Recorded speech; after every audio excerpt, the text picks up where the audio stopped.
The smell of bacon shouldn't linger for 50 years. Yet, there it was, warm and pungent, sliding under my nose the moment I stepped into Maple Hollow Manor. I paused in the foyer, my boots leaving faint prints on the old parquet, and swallowed against the chill in my chest. I'd photographed abandoned houses before, mills that groaned in the wind, churches hollowed by decay, a hospital long since emptied of everything but dust and echoes. But Maple Hollow was different. Its silence wasn't empty, it was aware. It waited. I carried my camera bag across the foyer, heels tapping unevenly on warped floorboards. Light slanted through the tall windows, gilding the dust in the air like floating gold. Everything smelled of damp wood and age, but the faint scent of breakfast, eggs, coffee, bacon, cut through it sharply. I froze. I followed the smell to a bookshelf leaning awkwardly against the far wall. It was tall, crooked, sagging under the weight of mold-specked encyclopedias. My elbow brushed it absent-mindedly, and the sound it made wasn't the dull thump of wood. It was a soft click. I froze. I pressed the shelf lightly. It gave a little, then pivoted inward on hidden hinges. A seam of light opened before me. Behind it, a room bathed in amber sunlight waited, bright and impossibly clean. A square table stood in the center, set for four, steaming coffee in a pot, eggs and bacon still warm, toast stacked in neat triangles.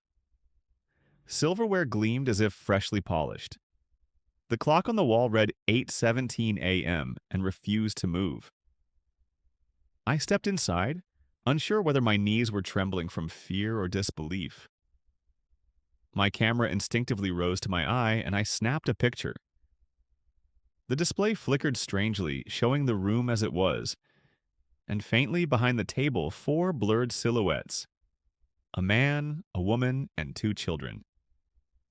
When I lowered the camera, the room was empty again. I touched the coffee pot. Warm, hot, impossible. A soft brush on my shoulder made me spin. Nothing. My heart hammered so hard I thought it might shatter my ribs. I stumbled back, slammed the shelf closed, and ran from the house, shoving the latch until it clicked into place. Outside, the Vermont air hit me like knives. My breath came in ragged clouds. I didn't stop driving until Brattleboro's lights glimmered in the distance. That night, I sat at my kitchen table, hands wrapped around a mug of lukewarm tea. I tried to convince myself it had been a trick of the light, a memory misfiring, but my phone buzzed.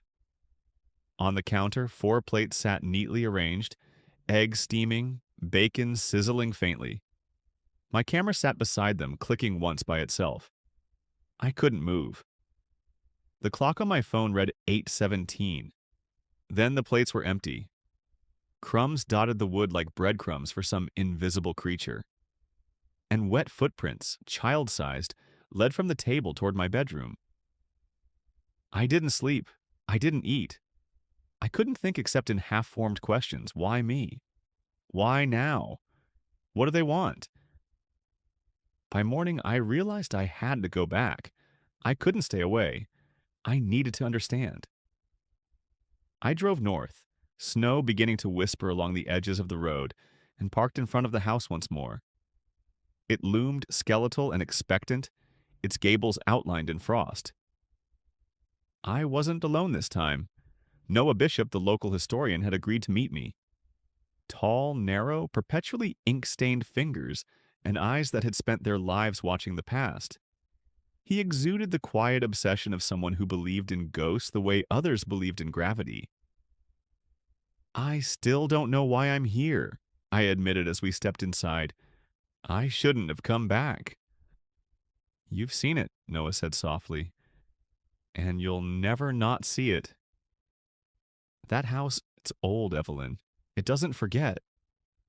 We moved carefully through the foyer, flashlight sweeping over dust-coated furniture. I told him about the breakfast, the smell, the warmth, the figures. He didn't flinch. They're the Whitlocks, he said. Clara, Thomas, two kids. Disappeared in 72. By the time the sheriff arrived, breakfast was still hot. Chairs pushed back. No trace of them ever found. My stomach sank. The smell? I whispered. I can still smell it. He nodded grimly. The house remembers. It replays. And it waits. We approached the bookshelf. It moved under my hand, swinging open with a familiarity that made my skin crawl. Inside, the table glowed in soft amber light. But now, only 3 plates waited. One chair had been pulled closer to the table. Noah bent to examine the floor. The heat. There's no vent, no source. This is impossible. I lifted the camera again. Through the lens, the room shimmered. The Whitlocks appeared, seated mid-meal. Clara's lips moved, silently forming words. Don't sit down. Noah froze beside me. They're still here, he whispered. I felt the same thought in both our minds. It wants someone new. Behind the table, the clock ticked once, a single metallic sound that echoed through the hidden room, and I knew in my bones that the house was waiting for me. I couldn't shake the feeling that Maple Hollow had followed me home. My apartment smelled faintly of coffee and bacon for the entire drive back, though I hadn't brought anything with me. Every time I closed my eyes, I saw the table, the plates perfectly set, steam rising, the clock frozen at 8:17. By morning, I realized I couldn't face this alone. I called Noah Bishop, hoping his obsession with the town's history would give him the patience, or the disbelief, needed to help me make sense of it. I've seen strange things before, Evelyn, he said, when I explained everything. But what you describe? That's consistent. The Whitlocks I swallowed bitter with fear. The Whitlocks? Clara, Thomas, their 2 children, they lived here in Maple Hollow. One Sunday morning in 1972, they disappeared. Police arrived. Breakfast still on the table, plates warm, chairs pushed back. But the family was gone. No footprints, no sign of abduction, nothing. The house had been locked from the inside. People whispered the house swallowed them. I shivered. And the town? Divided, Noah said. Some said it was cursed. Others thought they had run away. I think the house remembered them. I laughed nervously. Remembered? No, he said, serious. Replayed. I thought of the figures I'd seen in the camera, their shapes blurred but unmistakable. I had to see it again. And somehow I knew I wasn't going back alone. That afternoon we went to the town archives. The building smelled of old paper and wood polish, sun slanting through high windows. Noah unlocked the cabinet where decades of town records were stored. Yellowed newspaper clippings, brittle photographs, police reports stacked in neat piles. We spread them across the table. Family of 4. Vanishes. Police baffled breakfast. Still warm when authorities arrived. Local sheriff, house hides more than dust. I traced the faded ink with a trembling finger. It was just breakfast, I whispered. Noah adjusted his glasses. That's what neighbors reported. Bacon still sizzling, eggs still warm. They didn't even notice the children missing at first. The house had them paused. Almost like someone hit freeze, I shivered. And it still smells like that, I admitted, voice low. Noah nodded. There are rumors the house is hungry. Not metaphorically, it feeds on the presence of its inhabitants. I know it sounds insane, but the evidence... Patterns of disappearances every 30 years. I frowned. Patterns? He pulled out property records. 1892, 1922, 1952, 1972. Every 30 years, someone connected to Maple Hollow vanishes. Families, couples, individuals. And the breakfast table is always set. Always at 8:17 a.m. I felt my stomach lurch. So, this year? This year, Noah said quietly. It's due. We left the archives, the snow thickening around the car. The town seemed unnervingly quiet, like the wind itself feared the manor. Do you think it wants us? I asked as we drove. He didn't answer at first. Curiosity is a strong invitation, he said finally, and Maple Hollow is always listening for it. That evening, we returned to the manor. Snow drifted in uneven piles around the overgrown yard, crunching under our boots as we approached the front door. The house loomed skeletal, waiting. Inside, the air smelled of damp wood. But something else lingered faintly, almost teasingly. The scent of eggs and bacon. I pressed the shelf again. It opened on its own, swinging inward to reveal the hidden room. The table was empty. The plates gleamed, polished, but no food remained. One chair was drawn closer to the table. I stepped in cautiously, every nerve taut. "It's waiting," I whispered. Noah crouched near the table, examining the floor. "Still warm," he said softly. "No vents. No explanation." Through the camera lens, I saw them again, the Whitlocks, seated mid-meal. Clara's lips moved. "Don't sit down." I swallowed. "It's replaying them," I said. "Not just remembering." Noah looked pale. "Or showing us what it wants next." That's when I noticed a corner of paper tucked beneath a placemat. I pulled it free. A photograph? The same breakfast table, the same family, and me. Sitting there, smiling. At the bottom, in careful cursive, June 4th, 1972. I dropped it. My hands shook. The clock began ticking, loud, deliberate, the metallic click echoing across the walls. My blood froze. "Evelyn," Noah whispered, "we shouldn't be here." "Yes," I said, "but I can't leave." "Not yet." A faint scrape of a chair echoed behind us. The air thickened. Somewhere deep in the house, a soft whisper rose. "Sit down." And I knew, with a hollow certainty, the house was no longer just observing. It was expecting. I didn't sleep that night. The images of the breakfast table haunted me. The eggs steaming, the toast perfectly stacked, the clock frozen at 8:17. Even in my own apartment, I could smell the bacon. By morning, I found myself driving almost on autopilot to Sheriff Dale Moran's office. Age had slowed him, but his eyes were still sharp and hard. When I told him what I'd seen, he didn't flinch. He just leaned back in his chair, mug of coffee in hand, and studied me like I was the latest puzzle the house had sent. "You poked at it," he said. "You opened the door."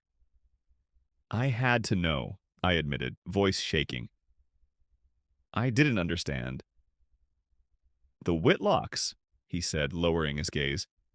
"They weren't the first. That house, it's older than anyone wants to admit.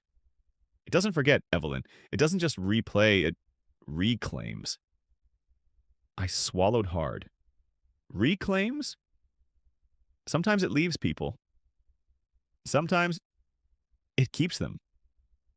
The deputy who first investigated the disappearance of the Whitlocks, he heard laughter. I told him to leave it alone. He didn't. 2 weeks later, he shot himself. The house doesn't forgive curiosity, it preserves it. It preserves them. I left the office, the snow soft beneath my boots, every flake a whispered warning. I didn't want to go back to the manor, but I knew I would. I couldn't ignore it. Not after everything I'd already seen. That night, Noah arrived at my apartment with a folder of property records, his eyes wide with something between fear and obsession. "Look at this," he said. "Every 30 years, someone connected to Maple Hollow vanishes. 1892, 1922, 1952, 1972. And now..." He let his words hang. I traced the dates with trembling fingers. "So, 2022? "Exactly. And that's why it's waiting." We drove north together, the snow thick and silent. Maple Hollow Manor emerged from the mist like a cathedral of old wood and frozen time. The front door was slightly ajar. I wanted to run. I didn't. I couldn't. Inside, the air was warm, almost inviting. But that warmth smelled like breakfast, like nostalgia and hunger all at once. I pressed the bookshelf. It swung open as if it had been waiting for my hand. The hidden room glowed in amber light. The table was set, but only 2 plates now. The other chairs had been pulled back. Noah crouched near the table, inspecting the floor. The heat, he murmured. No vent. Nothing. How? I lifted my camera. The lens showed the Whitlocks again, seated mid-meal. Clara's lips moved. I leaned closer. Don't sit down. I swallowed. It's not replaying them. It's inviting us. He looked at me with wide eyes. Or warning us. Suddenly, wind flared through the room, even though every window was shut. The lace curtains lifted and fell like ghostly hands. The table shimmered, steam curling from the non-existent plates. For a second, I saw myself among the Whitlocks, smiling, laughing. I stumbled backward. We have to go. The bookshelf door slammed shut behind us. When I turned, the hallway had disappeared, replaced by a wall. The manor was moving, breathing beneath our feet. Floorboards warped, walls flexed, and I realized the house wasn't haunted. It was alive. Noah grabbed my arm. There's another way, he said, pointing to a shimmer along the opposite wall. A hallway had appeared where none existed before. We ran. Outside, snow fell silently, muffling the sound of the manor behind us. Its windows glowed faintly like eyes watching our retreat. Back at my apartment, I reviewed the camera footage. Most of it was static, but one clip was clear. The hidden room, the table, and a single plate set neatly in the center. Steam rose from it, curling in the dim light. I called Noah, no answer. The next morning, I went to his apartment. The door was unlocked. Inside, the air smelled of coffee and bacon. A single plate sat on the table, steaming. I swallowed hard. Behind the bookshelf, I heard the faint tick of a clock. I stepped back. I wanted to leave, but my curiosity was stronger than fear. I knew the whispers would come again. Sit down, I whispered back. Not yet. The house ticked, breathed, and waited. I could feel it in my bones, in my blood, in every nerve of my body. And somewhere deep inside, I knew this wasn't over. The next time I returned, the manor would want more. I couldn't stay away. Even after seeing what it did to Noah, even after the sheriff's warnings, even after the smell of eggs and bacon followed me like a ghost, I found myself driving back to Maple Hollow Manor before dawn. Snow dusted the edges of the road, soft and muffling, but I felt its crunch in my chest with every heartbeat. The manor rose from the mist like a monument to some ancient hunger. Windows dark, yet the air inside smelled warm, inviting, like breakfast waiting on a table. I stepped inside. The front door swung shut behind me, almost of its own volition. The familiar chill of the manor faded. The air was heavy and sweet, the smell of toast and coffee curling around my senses. Noah's absence was deafening. His apartment, the plate, the smell, they were a warning I could barely comprehend. And now I was here, alone. I pressed the bookshelf. It moved easily this time, revealing the hidden room. The amber light bathed the table, set for two. I froze. Plates gleamed. Silverware reflected the warm glow. The air pulsed with that familiar sensation. Alive? Expectant? Waiting. I stepped closer, my camera raised. The lens flickered. I saw the Whitlocks again, seated mid-meal. Clara's lips moved silently. Sit. I swallowed. My fingers trembled. I didn't know if I could run, if I could survive what the house wanted, or if curiosity had finally become compulsion. I whispered, I won't sit down. The manor shivered. The walls groaned. Floorboards warped beneath me, tilting slightly. The air thickened, almost viscous, like swimming through molasses. The table shimmered, steam curling from plates that weren't really there. I saw my reflection in the silver teapot. Me, smiling, seated among the Whitlocks. Panic hit. I spun toward the door. It wasn't there. The shelf had sealed itself into the wall. The room's amber light pulsed, heartbeat-like. The voices rose faint at first, then overlapping. Children laughing, Plates clinking, whispers, "Stay, sit down, finish breakfast." I ran toward the wall, throwing my shoulder against it, pounding it. The voices grew louder, closer, the air vibrating with low, sustained murmurs. I stumbled backward, hitting the table. Silverware clattered. The room wavered, hot air brushing my face. My mind screamed and instinct took over. I saw a candle on the mantel and a box of matches. My hands shook as I struck one.